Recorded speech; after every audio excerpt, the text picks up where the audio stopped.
when His Majesty's Theatre was being renovated, and it was closed down for 2 years, and it meant that there was nowhere to bring shows that needed a large commercial stage. We didn't have any other options. It was either we had to find a space that could be used for the shows that wanted to come here, or theatre shows really were out of business for something like it took the government over 3 years to renovate the Madge. Initially they said it was going to be closed for about 18 months. When I looked at their plans, looked over the plans, I realised it was going to take a couple of years, and in fact we were all wrong. It took 3 years, more than. And in that time, of course, it was either we don't do any theatre, commercial theatre in Perth, or we have to find an alternative, and this is that's why we started to use the Regal Theatre. And so the old cinema with its performance space in front of it was then converted into a theatre with quite a substantial stage, but it certainly wasn't of the standard that it is now.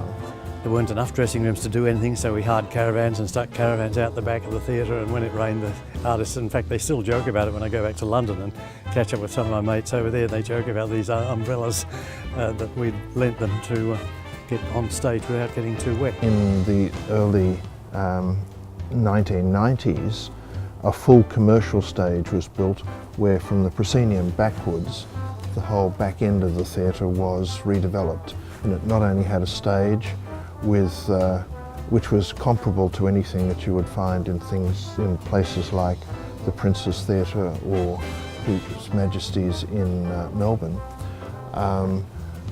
but also it had green rooms and dressing rooms for the first time.